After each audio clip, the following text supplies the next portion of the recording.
ام المؤمنین عائشہ صدیقہ طیبہ طاہرہ عابدہ زاہدہ عفیفہ رضی اللہ تعالی عنہا فرماتی ہیں ایک مرتبہ رسول اللہ عز و جل و صلی اللہ تعالی علیہ وسلم تمام رات نماز میں کھڑے رہے، ساری رات، اور قرآن پاک کی ایک ہی مبارک آیت بار بار تلاوت فرماتے رہے۔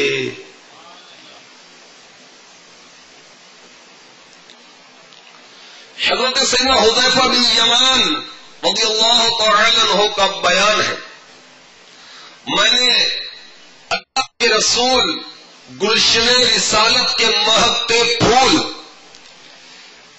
عز و جل صلی اللہ تعالی علیہ وسلم کو رات کے ایک حصے میں نماز پڑھتے دیکھا۔ آپ صلی اللہ تعالی علیہ وسلم یوں پڑھتے تھے، اللہ اکبر اللہ اکبر اللہ اکبر ذو الملک والجبروت والکبریاء والعظمہ۔ پھر دعائے استفتاح پڑھتے، بعد ازاں یعنی اس کے بعد آپ صلی اللہ تعالی علیہ وسلم نے سورہ فاتحہ تلاوت کی، پھر سورہ بقرہ پڑھ کر رکوع کیا۔ سورہ بقرہ کتنی بڑی پتہ ہے؟ تقریباً 2.5 پارے ہیں۔ 2.5 پارے پڑھ کر میرے مصطفیٰ صلی اللہ تعالی علیہ وسلم نے رکوع کیا۔ آپ کا رکوع اس قدر طویل تھا جیسا قیام 2.5 پارے پڑھنے میں جتنا ٹائم لگتا ہے، اور میرے آقا علیہ الصلوۃ والسلام جیسا قرآن کون پڑھے گا؟ وَرَتِّلِ الْقُرْآنَ تَرْتِيلًا، ان پر اللہ تعالیٰ نے نازل فرمایا نا کہ قرآن پاک کو ٹھہر ٹھہر کر پڑھو، اللہ ہمیں بھی نصیب فرمائے۔ تو جتنا وقت آپ نے قیام میں لگایا، صرف فرمایا، اتنا طویل آپ کا رکوع تھا۔ حضرت حذیفہ رضی اللہ تعالی عنہ فرماتے ہیں اس میں سبحان ربی العظیم پڑھتے تھے، پھر آپ صلی اللہ تعالی علیہ وسلم نے رکوع سے سر مبارک اٹھایا، آپ کا قوما مانند رکوع تھا، قوما مانند رکوع تھا۔ قوما کی حالت میں آپ صلی اللہ تعالی علیہ وسلم لربی الحمد پڑھتے تھے، پھر آپ نے سجدہ کیا صلی اللہ تعالی علیہ وسلم۔ آپ صلی اللہ تعالی علیہ وسلم کا سجدہ مانند قوما تھا، اللہ اکبر۔ سجدے میں سبحان ربی الاعلی پڑھتے تھے، پھر آپ صلی اللہ تعالی علیہ وسلم نے سجدے سے سر اقدس اٹھایا، 2 سجدوں کے درمیان مانند سجدہ کے بیٹھے، رب اغفر لی رب اغفر لی آپ پڑھتے تھے۔ اس طرح آپ صلی اللہ تعالی علیہ وسلم نے 4 رکعتیں ادا کی، ان میں سورہ بقرہ، سورہ آل عمران، سورہ نساء، سورہ مائدہ یا سورہ انعام تک تلاوت کی، 4 رکعت میں۔ اللہ اکبر اللہ اکبر۔ جب میرے مصطفیٰ صلی اللہ تعالی علیہ وسلم نماز پڑھتے آپ کی کیفیت کیا ہوتی؟ حضرت عبداللہ رضی اللہ تعالی عنہ روایت کرتے ہیں، ایک روز رسول کریم صلی اللہ تعالی علیہ وسلم کی خدمت میں حاضر ہوا، کیا دیکھتا ہوں آپ نماز ادا فرما رہے ہیں اور رونے کے سبب سے، گیلیوں تضرعوں کے سبب سے آپ کے شکم اقدس سے، سینہ پاک سے ہنڈیا کے کھولنے، جوش مارنے کی مانند آواز آ رہی تھی۔ اللہ اکبر اللہ اکبر اللہ اکبر۔ تو ہمارے پیارے پیارے آقا مدینے والے مصطفیٰ صلی اللہ تعالی علیہ وسلم کے جدول میں جو گھر میں وقت تھا اس میں آپ انفرادی عبادت فرمایا کرتے تھے، اور کیسی عبادت؟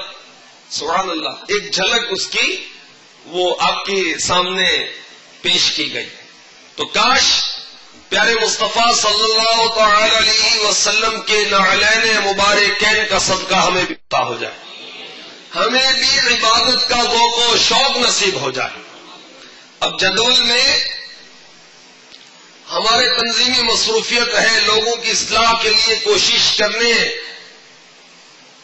کی ترکیب ہے، لوگوں کو ہم ترغیب دلا رہے تہجد پڑھنے کی، اشراق و چاشت پڑھنے کی، اوابین اور نماز توبہ ادا کرنے کی، اور خود معلوم رہے، اچھی بات تو نہیں ہے۔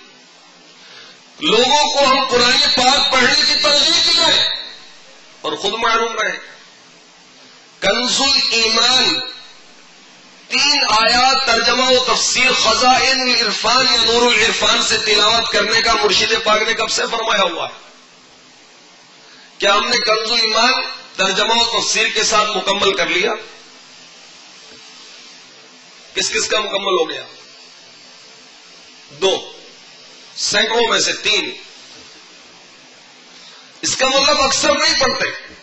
اگر روز 3 آیات بھی تلاوت کرتے تو اب تک شاید ہمارا قرآن پاک ترجمہ و تفسیر کے ساتھ مکمل ہو چکا ہوتا۔ یہ بھی نہیں کرتے اور نیت بھی نہیں کر رہے۔ روزہ میں کم از کم 3 آیتیں تو تلاوت کریں، ورنہ ایک رکوع پڑھنا چاہیے۔ ہر نماز کے بعد 3 آیات ترجمہ و تفسیر سے پڑھیں، کیا حرج ہے؟ برکت ہی برکت ہے، حرج کیا ہونا؟ تو ہمارا حال یہ کہ اب تک ہم نے قرآن پاک نہیں پڑھا۔ دیکھیں وہ کیسا بندہ ہے کہ جس کو اپنے پاک رب عز و جل کا پاک کلام پڑھنے کا بھی وقت نہیں ملتا، کیسا بندہ ہے؟ حالانکہ رب تبارک و تعالی کا قرب خصوصی حاصل کرنے کا ایک ذریعہ تلاوت قرآن پاک بھی ہے۔ حضرت سیدنا امام احمد بن حنبل رضی اللہ تعالی عنہ نے خواب میں اللہ تعالی کی زیارت کی۔ خواب میں اللہ تعالی کی زیارت ہو سکتی ہے دنیا میں، بیداری میں نہیں۔ یہ ہمارے آقا علیہ الصلوۃ والسلام کا معجزہ اور خصوصیت ہے۔ برحال عرض کی یا اللہ عز و جل تیرا قرب خاص پانے کا ذریعہ کیا ہے؟ ارشاد ہوا اے احمد میرا کلام۔ عرض کی یا اللہ سمجھ کر یا بغیر سمجھے؟ ارشاد ہوا سمجھ کر یا بغیر سمجھے۔ قرآن پاک کی تلاوت کرنی یہ اللہ تبارک و تعالیٰ کا قرب دلائے گی۔ تو ہمارے اوقات کار میں شب و روز کے اوقات میں وہ قرآن پاک کی تلاوت شامل ہونی چاہیے۔ اسی طرح وہ رحمت والے آقا مدینے والے مصطفیٰ صلی اللہ تعالی علیہ وسلم جن کے صدقے ہمیں سب کچھ ملا، زمین و زمان تمہارے لیے، مکین و مکان تمہارے لیے، چنین و چنا تمہارے لیے، دان میں زباں تمہارے لیے، بدن میں جان تمہارے لیے، ہم آئے جہاں تمہارے لیے، اٹھے بھی وہاں تمہارے لیے، سب کچھ ان کے لیے، مکین مکان، زمین زمان، چنین چنان، سب کچھ۔ اور یہ کیسا امتی ہے کہ ان پر درود پاک پڑھنے کا اسے وقت نہیں ملتا۔ تو شب و روز میں کم سے کم 313 مرتبہ تو درود پاک پڑھے، زیادہ نہیں پڑھ سکتے تھے، 313 مرتبہ تو پڑھے۔ جو نہ بھولا ہم غریبوں کو رضا، یاد اس کی اپنی عادت کیجئے، صلو علی الحبیب صلی اللہ تعالی علی محمد۔ تو کثرت درود ہمارے جدول میں شامل ہونا چاہیے۔ حضرت شیخ عبد الحق محدث دہلوی علیہ رحمۃ اللہ القوی نے ارشاد فرمایا، جس کا خلاصہ ہے کہ حیرت اس امتی پر کہ جس سے شب و روز میں اپنے نبی امی مکی مدنی رسول ہاشمی صلی اللہ تعالی علیہ وسلم پر درود و سلام پڑھنے کا ٹائم نہیں ملتا۔ ہم اتنے مصروف ہو گئے کہ آقا پر درود پڑھنے کا ٹائم نہیں ملتا ہمیں۔ تو ہمارے جدول میں تلاوت قرآن ہونا چاہیے، ہمارے جدول میں درود و سلام کی کثرت ہونی چاہیے، اپنے اوراد و وظائف ہمارے جدول میں شامل رہنے چاہیے۔ اس کی برکتیں انشاءاللہ ہم دنیا میں بھی پائیں گے، نظر میں بھی پائیں گے، قبر میں بھی پائیں گے، حشر میں بھی پائیں گے، میزان پر بھی پائیں گے، پل صراط پر بھی پائیں گے۔